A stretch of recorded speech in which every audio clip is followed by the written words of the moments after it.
have a great panel with some of the people you've seen before and one that you haven't about enterprise security. So I'd like to welcome to the stage. First, I think we have Eugene. Have we got Eugene first? Yes. Eugene Kaspersky from Kaspersky Labs. Mike Janke, who we have out. And Matthew from Cloudflare. Sit down. Yeah, these are funny seats, aren't they? I feel like I'm in like a children's program or something. But we're talking about a very non-children's program topic today of enterprise security, which is a huge topic. But I wanted to start by saying that I think that if you weren't in this world, what you would have thought about in terms of company security in the last few months, and maybe even year, is retailers, right? That what we've seen is the Target and the Home Depot breaches, which are very easy to understand in a way, not if you get right into it, but you know what they've stolen, and you bit of a clear idea why they might want to have stolen credit and debit card details. But I wanted to know whether you thought that this was all kind of a bit of a distraction from the real reasons and the real sort of meat of why cyber criminals are targeting companies. Should I go first, Matthew? Well, I mean, I don't think it's a distraction when you're a retailer and you have, data that you've been trusted with by your customers stolen. And I think that it certainly has refocused, security has become a topic of boardrooms that it used to not be as much of a topic of boardrooms. And so I wouldn't say that it's a distraction at all. And I think that what the real lesson of the Target and Home Depot and the series of other attacks that we're seeing is that we've rushed to put computers everywhere. Every cash register now is running actually a fairly sophisticated networked computer, and we haven't necessarily thought about how to add security to those endpoints that potentially have risks that are involved. And so if the last 10 years were about securing PCs and really hardening those, I think that what you're going to see is a lot more of the other types of devices that are in our lives, whether those be cash registers, endpoint terminals, mobile devices, all of which are starting to be very appealing targets for hackers and criminals, that there's going to be a renewed focus on securing those types of endpoints. So they might have done us a little bit of a favor. So Mike, we kind of touched upon when we chatted earlier, this worry about intellectual property. I mean, how much is it that companies are much more worried about intellectual property compared to financial data? Or well, I think it's a combination of things. We use broad terms like security or intellectual property. There's both a liability side to a corporation. You lose customer medical data, you lose personal financial data, people are out of jobs, billions of dollars are lost, people are liable. Then there's what I'll call the company's secret sauce. Whether that's designs, pricing, bids, future strategies. So we kind of break out intellectual property from what we'll call the customer data or the financial data. Both of them, in many ways, are equally as important, right? So if you have this ubiquitous rise of what I call the cyber mercenaries, right? And a lot of people don't know what that really means. Well, there are actual professional firms with 60, 70 engineers out there that will put 0 days, will do customized attacks to get information, whether that's credit cards, where Exxon is drilling oil fields, to simple things as hacking a competitor for somebody else. So it's much more complex than just saying guarding IP or guarding customer data. It's all relevant and important. And what Matthew said is spot on, right? So there's this rush to put out, there was this mad rush of technology, and that'll never change. The innovators will always be ahead of security, right? So look at wearables. Look at another ubiquitous term we use, IoT, right? The connected home. We're going to have, coffee makers that are speaking to your, you know, your stove and your bread warmer, and the very first thing that'll happen after we say, "Isn't that wonderful?" is There's somebody will already been the take fridge over. that Yeah, sent spam, isn't there? right. Eugene, you do a lot of research into what cybercriminals are actually up to. What is the kind of latest thing that you see people doing to target companies that they haven't been doing before? The latest news are the fact that the criminals, the hackers, they're getting more and more professional. And unfortunately, the enterprise security, they're still at the same level it was in the past. And unfortunately, now the bad guys, they're able to create the attacks which bypass almost even very well protected enterprises. Enterprises, critical infrastructure, everything. So I think that the enterprises, they must rethink, redesign their security concept. And my point is that the enterprises must understand the definition of security. So when security is good enough, so we need to protect our data, we need to protect the networks, the cyber, and when security is good enough. So my point is the security is good enough if the cost of attack is bigger than the value of information which is protected. So Okay, to attack the data yeah. must be more expensive than the value of data. Is it possible to reach such a level of security? Yes, it is. First of all, well, actually, again, it's a combination of education, technologies, and cooperation. Not the cooperation with police, but investigation and forensics.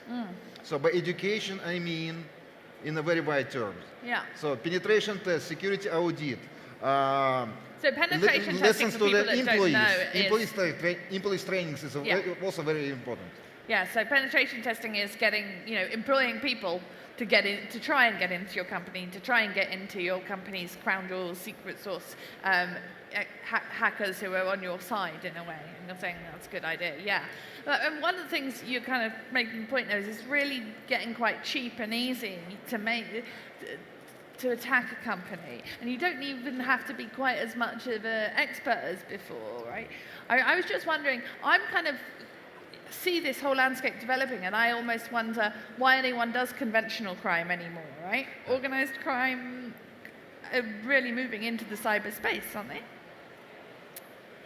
Yeah, well, I mean, the rapid change, specifically in the mobile world, happens so fast, and all these things that happen so quickly, to both Gene and Matt's point, it's very complex, right? When you think about how does a Fortune 500 company enable its people to be productive, have BYOD devices, through 41 offices, doing phone calls, having, web chats, the amount of communication and how we communicate has changed so quickly from the desktop phone, literally like that in years of security, that you have endpoints and infrastructure, and now, again, the magic cloud. So we like to use a lot of magic word, the cloud, encryption, IoT, right?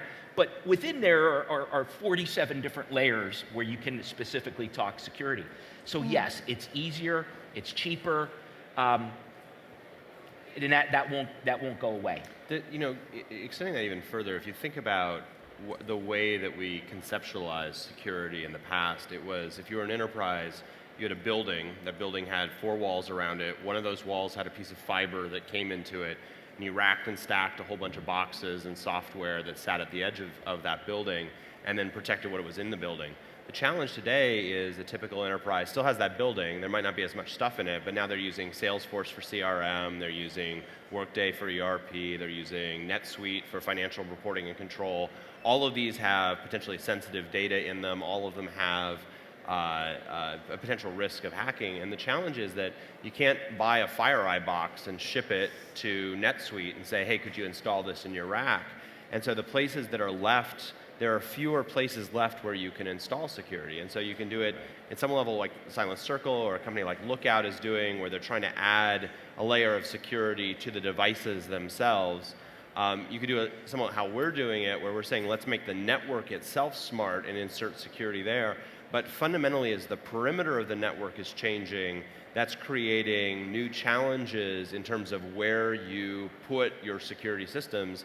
And the Firewall of the Month Club, which lots of people subscribed to in the past, just buying a new firewall and sticking it in the top of their rack, that model doesn't work in the future. And so if you're an entrepreneur and you're thinking about, I want to be involved in starting a security company, or if you're a CTO and you're thinking about how I'm going to secure my business, the way that we did things even just 5 years ago doesn't align with the structure of the world today, where you've got mobile, where you've got cloud services, where the perimeter of your network has become very diffuse and hard to define, and that's requiring a rethink of where security is actually being deployed. So do you think any industry has got it right?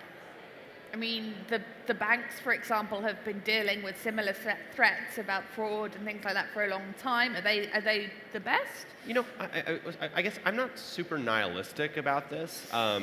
You know, it's easy to read about the Heartbleed vulnerabilities and the shell shock vulnerability and the Poodle vulnerability, which is the dumbest name for a vulnerability ever, but and think the world is ending. I'm actually a lot more optimistic that what's really happening is we're going line by line through a lot of foundational code that's out there and finding bugs that have existed for a long time. There's a team at Google run by a guy named Adam Langley who is literally reviewing line by line OpenSSL, which is the cryptographic standard that secures most traffic online, and they're finding these bugs and they're cleaning them up. And so, you know, I'm not sure I can point to an industry, but I think that as a technology sector, because of the focus on security, you're actually getting real improvements, and you're not just, again, getting the Firewall of the Month Club. Do you guys think that we're on the way? Well, actually, let's have just a very short comment that you mentioned IoT, and for you, IoT is Internet of Things. For me, it's Internet of Threats. So Exactly. I'm watching from the side on the problem. Yeah. And when you're talking about the security issues, I also keep in my mind more. I thinking about the motivations of the bad guys. Who is behind that? What do they want? How do they do that? And technologies, services, education, what we need to bring to the IT world to secure that, to protect it. So do you agree that these kind of fundamental flaws that Matthew was mentioning, which were like Heartbleed earlier this year, which was a vulnerability in the security software that's used to secure like 2/3 of the world's websites, and shell shock, which was even bigger and even more fundamental, do you believe that we're discovering them because we're doing something right, or that we're discovering them because we've created a complete mess? Let me answer in a little bit different way. Not direct question, but more philosophical maybe. So the IT, the cyber, is so new that we still are not adapted for that. Why we're the Homo sapiens? We can build the buildings, we can develop the very safe technologies, because we do that for many years, thousands of years. And there are standards. The students, they're learning that in universities. There are penalties, there's regulation, there's everything to guarantee the quality for buildings. So you For think the we need a cyber, professionalization of software Cyber is very engineering? new. Cyber is very new. So we still, maybe in I agree, 100, 200 years from now. There'll be regulations. I there agree. will be standards, regulations, standards, and everything like this. And it's not possible to introduce this right now, because it will kill competition. It will kill new technologies. It will kill innovation. Well, I don't think it'll kill competition. I think you're right. It'll hamper innovation, and it will stop us from progressing, right? So let's say cybercrime and all the security issues is a kind of taxation for the perfect world. That's philosophical. I like that. Wow, okay. That's a new one. But this idea of professionalization of software engineering isn't new. Dan Greer, who's the founder of In-Q-Tel, was saying that at the Black Hat conference earlier this year. It's a big cybersecurity conference in Las Vegas. I mean, do you think that we're going to get to a situation where everyone who's building an app out there is going to have had basic security training? Yes. No. Whoa, okay. Tell me yes first and then no. Yes, maybe. No, yes, maybe. That I mean, the reality is that No, yes, cancel.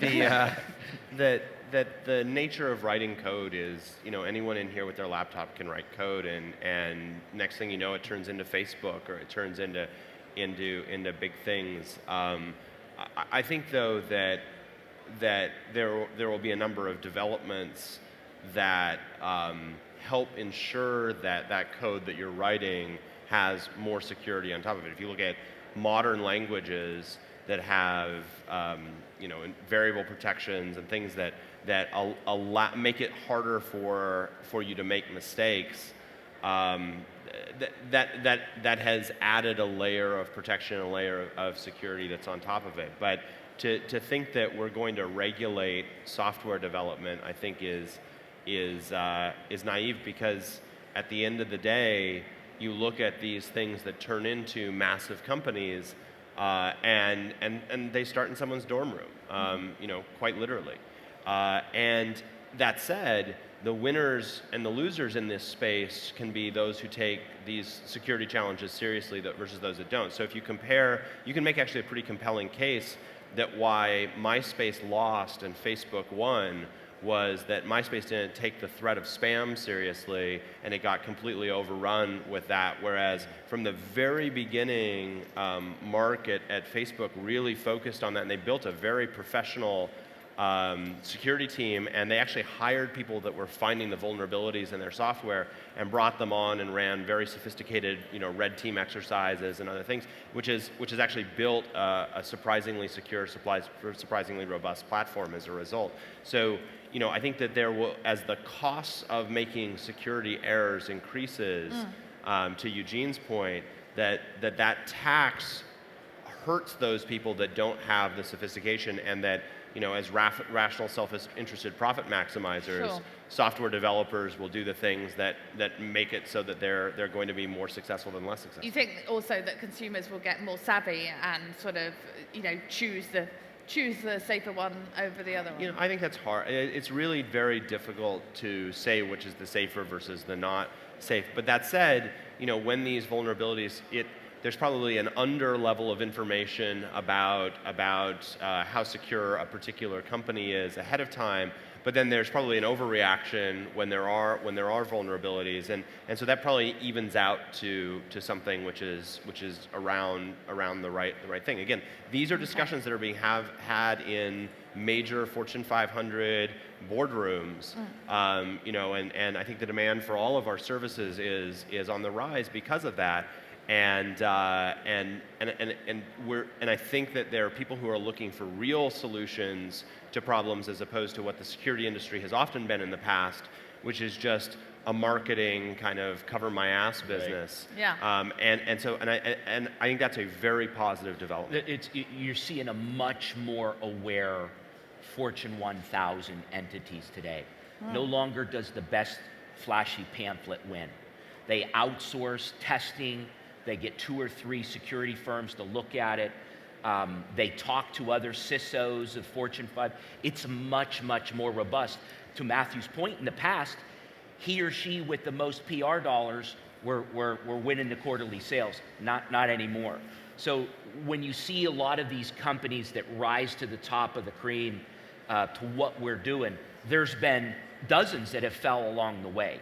Yeah. So when you originally asked, are we going to see a day when security is part of programming? Not in the sense of regulation. That would be the worst thing we could ever do. You would kill innovation. But these things that are happening, the Heartbleed and the Bank of America hack and all these things, begin to educate people that from the very first lines of code, let's talk about how you can do this in a structure that in the past was keep out malware. Today it might be, okay, just don't leak customer data or have someone hack-proof it. Doesn't mean it's a secure product. Yeah, just means that sure. security was part of the initial coding thinking going in. And there's just a lot of examples now of how to do things right. Like, Exactly. you can actually find best practices that are available out there. And again, So back to that's Eugene's great. point. That's great for the sort of FTSE 1000 companies that you're talking about. But does that just mean the cyber criminals turn their attention to smaller companies? I also absolutely agree that Fortune companies, they were hacked so many times, so they're really aware about these issues. It's definitely yes, but the level of security and the investment they do in the security area, with the products, with all this stuff, with the companies which are outsourcing the security, it's not enough because the criminals, the bad guys, and also not only criminals, but also the maybe officers, they are much more professional. They grow much faster. So what the Fortune companies invest into security, it's not enough. So I'm getting back to this fundamental term.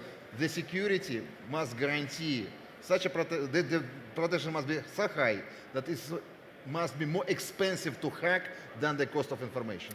Is it possible to reach this level? Maybe not, but it's possible to get very close to that. So this is the strategy how to survive in the cyberspace. Okay, fantastic. So we're agreed that it's getting a tiny bit better, but that they need to spend a lot more money. Excellent. Perfect. Thank you very much, we have a guys. free service. Yeah. Thank you.